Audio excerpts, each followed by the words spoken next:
Mm, So, let's talk about reparations for black people. So, I'm from South Carolina, which is an incredibly diverse place from birth. So places in the South that were segregated during Jim Crow were very, in certain places, and Charleston, I will say, at least from my experience, then, was very successfully integrated. Um, I will say that in my experience, it was pretty 50-50 white and black. I mean, I knew a few Asians. I knew a few. God, I knew like a Guatemalan guy, right, Brandon. But like, it really growing up, it really Charleston really did feel. And I live downtown, so at least like downtown Charleston was very like 50-50 back then. Now it's more like 90-10. Girl, practically 99.1. They've driven all the black people out. All my friends are gone. It's so gross, but and they drove me out too, girl, my own family. But so I was raised by my mother, Deborah, and then my godmother Ruthie. And Deborah's my birth mother. Like I came out of her um, womb, and but Ruthie was hired as a nanny. But then she discovered my. I mean, the story that I remember being told is that she was very integral in helping my mom get out of her abusive relationship with my dad, or get through it. I don't think just her and my mom then developed a good friendship, and she was my mom. I mean, she taught me how to read and write and walk, and we used to play games together. You know what I mean? Like it was. I think that's the importance of sort of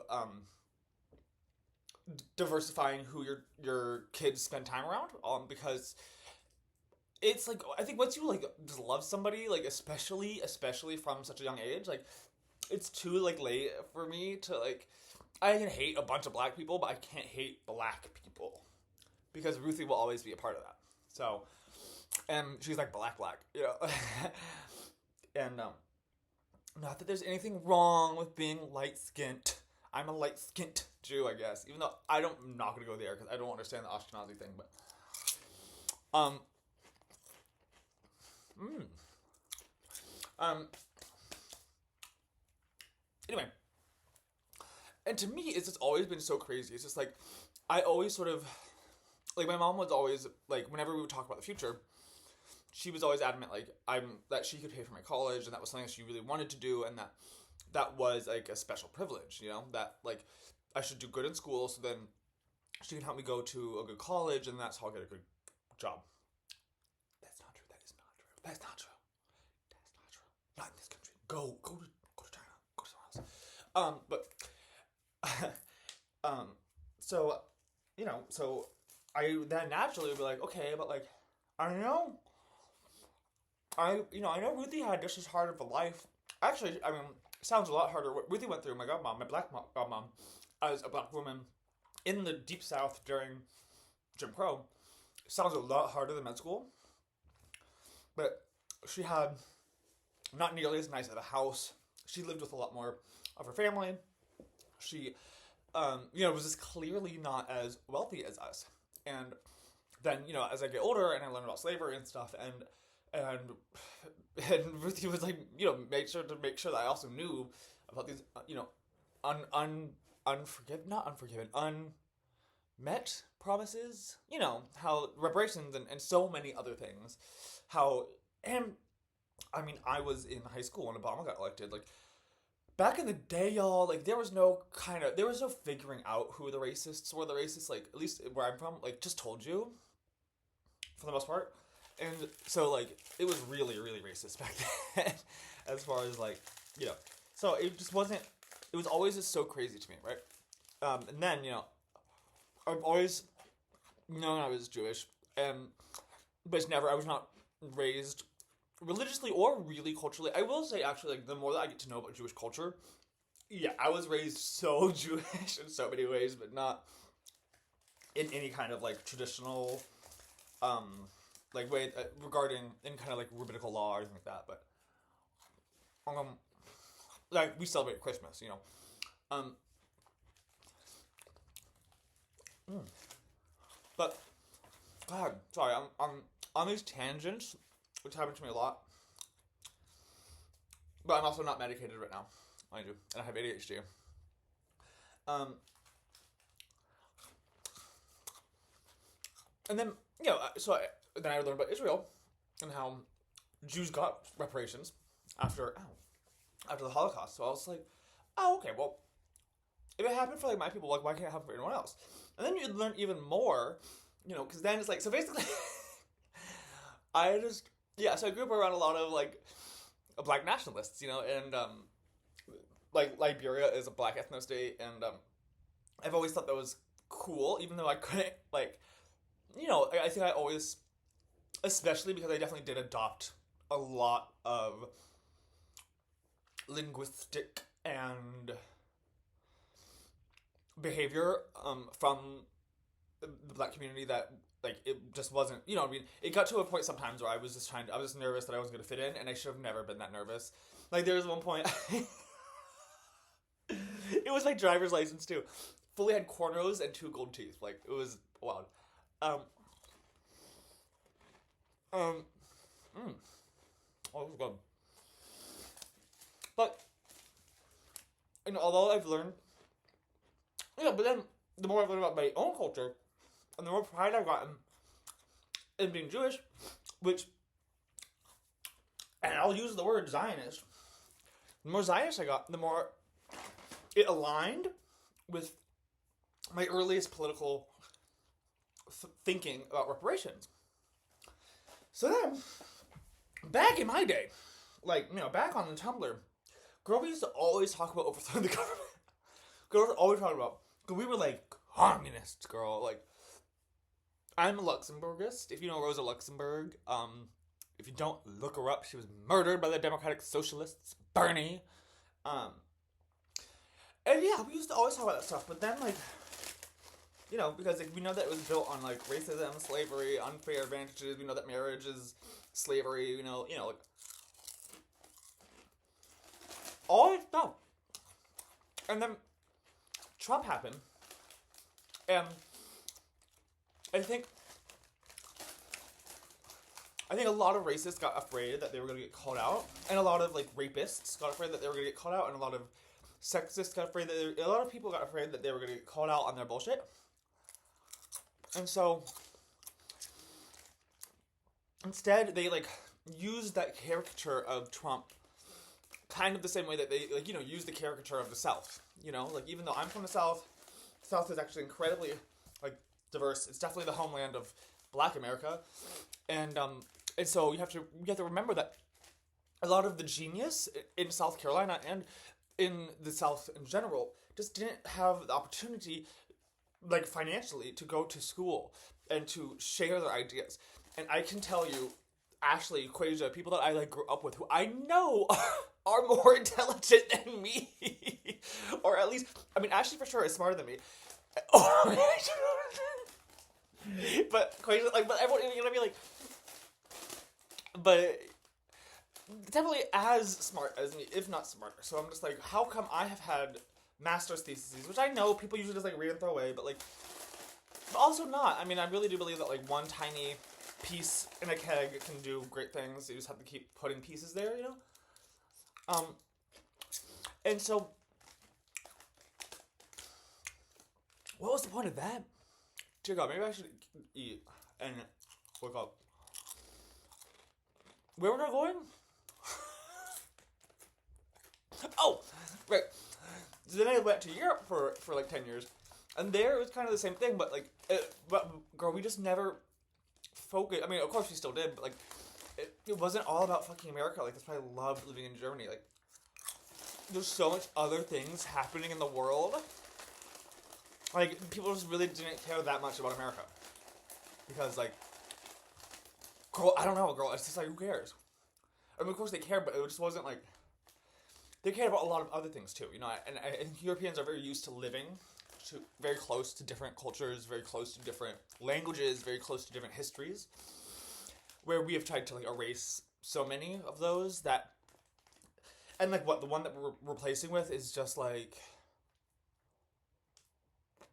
hateful. Like, you're either just, like, overtly hateful or, like, you hate people for being hateful. And it's like, girl, I think Farrakhan's funny. I would love to join. And I think White Man of the Devil, yes. Farrakhan, I want to talk to Farrakhan. You got some points. We should talk. But it just wasn't the America that I remembered. And then the whole fucking gender thing. And I don't want to, like, get too much into that, but, like, I just believe that, like, a lot of that stuff is private. Like, I mean, it's your own journey. I mean, like, that's why, you know, like, I don't know, like, there's that whole Lil Boosie got his son a stripper. That's crazy. I mean, but whatever. But it's sort of like, that's Boosie's journey as in his gender as a man, and sort of like what he wants to, like, impasse to his kid, which is, like, his priority, I guess, as long as the kid's, like, safe, you know. But, like, and I think a lot of people just don't. I think people are threatened. People find their own, because they haven't had a gender journey. Most people, right? Most people have just, like, existed and not thought about anything and just sort of, like, gone along with the popular thing. And, but, you know, queer people have gone through a gender journey, and so, like, we know very well that we have to exist. I exist with so many types of other queer people who look a lot different than me, some who I think look a lot better than me, some who I think look a hot fucking garbage mess, some who I love, some who I can't stand the sound of their fucking voice. But I've never been threatened by any of those journeys, and I know that my journey as a man or a woman will never be the typical male or female journey, and so I coexist with people on that journey, and I don't let their journey threaten mine. But I think a lot of people feel like they had their racism taken away, they had their sexism taken away, they had their homophobia taken away, and they just need transphobia because that they haven't ever had their own gender journey. And I think probably a lot of people are realizing that they're, like, non-binary or trans right now, but instead of just accepting that because it goes against their beliefs, they're hurting non-binary and trans people.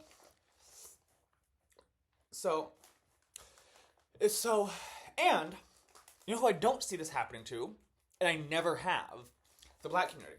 I mean, like, when I grew up, the first lunch table I ever sat at, like, girl, we call them punks in Charleston, like, at least where I was from at that time, we didn't say trans or gay or anything like that. Like, maybe some people say gay, but, like, most people were like, oh, like, he's a punk. You know? And, but that was it. I mean, each person had, of course, their own journey, and of course, there's always family issues and family struggles, but these are people who had immediately found friends. There was something, like, a lot of times the punks were, like, friends with the hottest girls, which, I mean, even, like, little gay boys know how much that, like, protects you in high school, to be friends with a hot girl, and that is a power that, like, hot girls carry that, like, they clearly knew back then. Anyway, it's just really fucking beautiful, I think. And it's like, and my godmom is still supporting me, even though she's never changed her opinion on who is going to hell and who isn't. My white family, who has no religion, no God, but has always been very Democrat. Not really leftist, but I thought more leftist because I've always been more leftist. Like, my mom lived in Saudi Arabia as a Jew, and so I was like, oh, that's slay, you know. And, like, she's a doctor, and, like, doctors are supposed to be kind of, like, Jesus-like, who would have been a leftist. You know, but, like, it just definitely wasn't like that in my family, and they were I set boundaries, basically, just with, I didn't want strange men in my bathroom, and I didn't want to be, I didn't want to have my career journey denigrated constantly just because there might have been lulls. Because it wasn't ever a lull. I was doing the work, like, for my mental health, because I felt like I really had disappointed my last employer. I had Zach Berlin, because I wasn't prepared. It was such an amazing company and such an amazing job, and almost, you know, exactly what I want to do with my life, and doing really exciting things, but I started working there before I was ready to commit to that. And so I just wasted everyone's time. And then, yeah, and then I came back home to America where we worship alcohol. And so my sober house was actually like a booze den.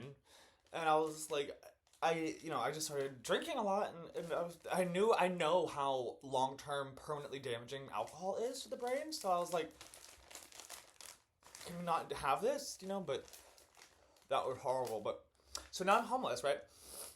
But, mind you, my black godmom, the same one who never got her reparations, and who thinks I'm gonna go to hell, is still, like, being nice to me, and I just think that's so lovely, and there was a point in my life where I was gonna inherit my mom's house. She had a lien on it forever because this bitch never pays her taxes. IRS, go after her. Go after Deborah Younger. She's not paying her taxes still, probably. But she did pay it off like a year ago, and then wanted to sit down with the family, and then that's when it was decided that my sister would get it and not me. Which now I'm like, no, fuck that cunt. I'm getting a house, so I'm trying to get. And I don't want to live in America, mind you. I mean, it's a long story, but I'm in love with a Russian. So I'm trying to move to Europe again. And I know I have the ability to. I have the connections, I have friends, I have people who will help me. I could also move to Europe, to Israel very easily because I'm Jewish, and that's Europe enough for me. It's in Eurovision, so whatever. And they got, like, sick-ass weapons, and I, like... Never mind. But... So, I want to get that house, and then I want to give it to Ruthie's children, who I don't even know their names, but I'm not letting that white bitch have it. Not great. You know what she does? Shut up. Oh, this is, sorry, I have this thing. I have a, never mind. You know what this bitch does for a living? She sells beef jerky and works for Biden. And, like, literally, like, I was in public health. Like, I have, like Google me. Literally, Google Zane Younger, Google Scholar. Like, I have done work for the world. Have fun. Like, this bitch is selling, like, cheese sticks or whatever, and gets a house, gets a whole ass nice house on a river. Nah, bitch, that belongs to Ruthie and her kids, so. Alright. Well, this actually woke me up. You know what, the Lay's, I bring it back. I'm happy about the Lay's. Oh, and let's try the lollipop. Let's see how the Mexican lollipop is. Let me see if it's raw sugar. Let me see if I can tell.